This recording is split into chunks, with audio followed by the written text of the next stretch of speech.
Këtë javë miratuam shpërblimin e fundvitit për pensionistët, duke dhënë fund edhe zërave të kërnetës madhe politike e mediatike që helmuan gjyshe me informacionin e rrem se shpërblimi i këtij fundviti do ndajë çdo muaj të vitit tjetër dhe këtë vit nuk do kishte shpërblim. Jo, shpërblimet janë nisur drejt pensionistëve dhe kush ka një pension deri në 20.000 lekë të reja do të marrë shpërblimin 150 euro, ndërsa kush e ka pensionin mbi 20.000 lekë të reja do të shpërblehet me 100 euro. Ndërkohë, me hyrjen e vitit të ri 2026, nis edhe historia e re e rritjes së pensioneve, të cilat do të nisin të rriten nga janari dhe do të dyfishohen në janar 2027. Do të trefishohen në janar 2028, do të katërfishohen në janar 2029 dhe do të pesëfishohen në janar 2030. Më 1 janar 2026 do të rritet edhe paga minimale. Tamam ashtu siç jemi zotuar. Ajo do të jetë 500 euro qoftë në sektorin publik dhe qoftë në sektorin privat. Para pak ditësh vizitova Dohën, ku kalova disa orë intensive diskutimesh me mikun tim shtrenjtë, kryeministrin e Katarit, Sheikun Mohammed bin Abdulrahman bin Jassim Al Thani, një ndër udhëheqësit më të talentuar dhe më të respektuar të botës sotme, i cili do të vijë me shumë dëshirë në Shqipëri në muajt e parë të vitit të ri. Prekëm shumë tema me kryeministrin dhe do të përgatisim një agjendë ambicioze bashkëpunimi, të cilën do ta bëjmë publike gjatë vizitës së tij në Shqipëri, por mund të them qysh sot se do të sjellin në vendin tonë një ndër ekselencat më prestigjioze të shpërblimit spitalor, qoftë si praktik private dhe qoftë si praktik partneriteti publik-privat, çka do të ndikojë shumë pozitivisht në rritjen e standardeve të shërbimit tonë publik spitalor. Edhe këtë javë, Shqipëria u bë mikpritëse e një samiti evropian. Këtë herë me zëvendjet e rajonit dhe Komisionit Evropian për planin e ri të rritjes, ku së bashku me udhëheqësit e tjerë të Ballkanit Perëndimor dhe Komisioneren Evropiane për zgjerimin, miken e paqëmuar të Shqipërisë Marta Kos, si dhe skuadrën e saj të ekspertëve, bën një bilanc të ecurisë së planit të ri të rritjes, ndan pikpamje të vlefshme për integrimin e mëtejshëm ekonomik në rajon dhe integrimin tonë si rajon në tregun e përbashkët evropian. Shqipëria tani më nuk ndalet dot nga askush dhe për asnjë arsye, ndërkohë që kuotat e vendit tonë ndërkombëtarisht vazhdojnë të rriten, me shumë punë këtu në Shqipëri dhe me shumë krenari dhe dinjitet në përfaqësimin e Shqipërisë në arenën ndërkombëtare. Një debat i hatashëm ka mbushur boshllëkun e klubeve mediatike dhe të pasqyrave sociale të javës. Pasi një prokuror dhe një gjykatës u bën bashk, kokë në kokë, dhe pezulluan një antar të kabinetit qeveritar.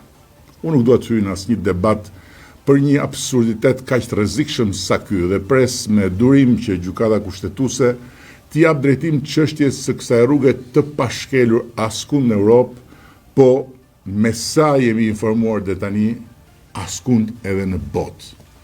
Por thash ndaj me ju sot se çfarë thon Komisioni i Venecias dhe Gjykata Evropiane e Strasburgut për këtë çështje. Qendrimi i Venecias është në fakt shumë i prerë. Gjykatat nuk duhet të pezullojnë antarët e qeverisë, sepse duke bërë këtë, së pari cënojnë balancën e pushteteve. Për sa kohë një ministër është figurë politike, pjesë e ekzekutivit, përgjegjës para parlamentit dhe kryeministrit, nëse gjykata e pezullon, ajo praktikisht ndërhyn në punën e qeverisë, ndërron përbërjen e ekzekutivit, merr kompetenca që i takojnë kryeministrit dhe president. Dhe kjo konsiderohet nga Venecia shkelje e palejueshme e kufijit ndarës mes pushteteve. Së dyti, duke e bërë këtë, gjykatat krijojnë mundësinë e instrumentalizimit të drejtësisë dhe Venecia paralajmëron shpesh kundër judicial overreach, ose shqip fare shtrirjes krahut gjyqësorit përtej kufijit ndarës me politikën, sepse kjo përpasoj i hap rrugë presionet politike ndaj qeverisë, destabilizimin institucional, manipulimin të ekzekutivit përmes procedurave penale. Së treti, ministrat kanë funksione politike, jo administrative, dhe Venecia e ka thënë shumë herë. Masat e pezullimit vlejnë për nënpunësit, jo për antarët e qeverisë, sepse ministri nuk është zyrtar administrativ, por autoritet politik. Së fundmi, pezullimi gjyqësor i ministrit është de facto presion për shkarkimin e tij, duke qenë se kur pezullohet një ministër, nuk pezullohet një individ, po paralizohet e gjithë vendimarrja për një apo më shumë sektor që ministri mund të mbulojë. Dhe kjo është këmbë kryerje kushtetuese. Komisioni i Venecias e ka theksuar shprehimisht, një prej parimeve të demokracisë parlamentare është që qeveria mund të shkarkohet vetëm nga organet politike, jo nga organet gjyqësore. Po Gjykata Evropiane e Strasburgut çfarë thot për këtë çështje? Kjo është interesante. Gjykata Evropiane nuk është ndeshur kurrë me këtë absurd, dhe prandaj nuk ka dhënë asnjëherë asnjë vendim specifik ku të përmendet fjala pezullim i ministrit nga gjykata. Pse? Sepse në asnjë shtet evropian nuk ka ndodhur ndonjëherë që një prokuror i gjykatës të mblidhen bashkë kokë në kokë në errësirë dhe të pezullojnë një ministër. Pra, edhe një herë, kjo që kanë bërë në Shqipëri një prokuror dhe një gjykatës duke pezulluar një antar të komitetit qeveritar është një tentative pa dëgjuar, një eksperiment i papar, një ide pa zhvilluar asnjëherë më parë dhe me sa duket një rrugë pa imagjinuar askund tjetër se mund shkelet nga gjyqësori për të marrë kompetencat e kryeministrit, të presidentit dhe të parlamentit bashkë.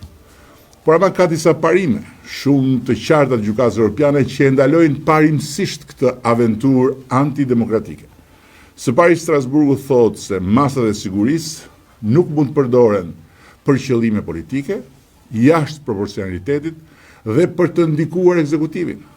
Pezullimi i një ministri nga detyra është minimalisht jo proporcional dhe ndikon drejt për drejt ekzekutivin. Së dyti, për Strasburgun, ministrat janë shprehje vullnetit demokratik. Qeveria buron nga shumica parlamentare dhe Strasburgu ka shkruar se çdo masë që ndërpret apo cënon funksionimin e institucioneve të zgjedhura duhet të justifikohet me standardin më të lartë demokratik. Si përfundim, edhe sipas Venecias, edhe sipas Strasburgut, gjyqësori nuk duhet të pezullojë ministra. Në standardet europiane, ku nuk besoj se ka mbetur ndonjë standard për ta shpikur Shqipëria, kjo është jo proporcionale në thelb, antidemokratike në frym, antikushtetuese në përmbajtje, nënshtrim i ekzekutivit, kërcënim i paprekshmërisë vullnetit demokratik, kundër ndarjes pushteteve, kundër standardeve të Venecias, kundër jurisprudencës së gjykatës Europiane të Strasburgut. E pra, përfundimisht, pezullimi i një ministri është në vetvete absurd si koncept, sepse të pezullosh një ministër nuk do të thotë pezullosh thjesht një individ, një funksionar publik të cilit do nivel, po do të thotë pezullosh një autoritet politik me fuqi ekzekutive vendimmarrëse në një a më shumë sektor. Dhe kësaj t'ja pamundsosh ministrisë përkatëse të përfaqësohet në Këshillin e Ministrave dhe t'i propozojë qeverisë vendimet e përjafshme për ecurinë e sektorit. Kjo është një nonsens absolut. Prandaj ministri ose rrin detyrë ose largohet nga detyra, me dorëheqje nga kryeministri apo in extremis me dënim të formës prerë sipas ligjit. Tjetër nuk ka. Prokuroritë e gjykatat nuk hyjnë fare në këtë mes dhe nuk e bëjnë kurrësi këtë. Asnjëherë, askund në Europë. E nëse Shqipëria do të hynte në analet e historisë drejtësisë europiane me një shpikë të tillë, kjo do të ishte larg qoftë një shfaqje ulëritse pa pjekurie demokratike dhe institucionale. Uroj që gjykata kushtetuese t'ia kursejë këtë shfaqje Shqipërisë.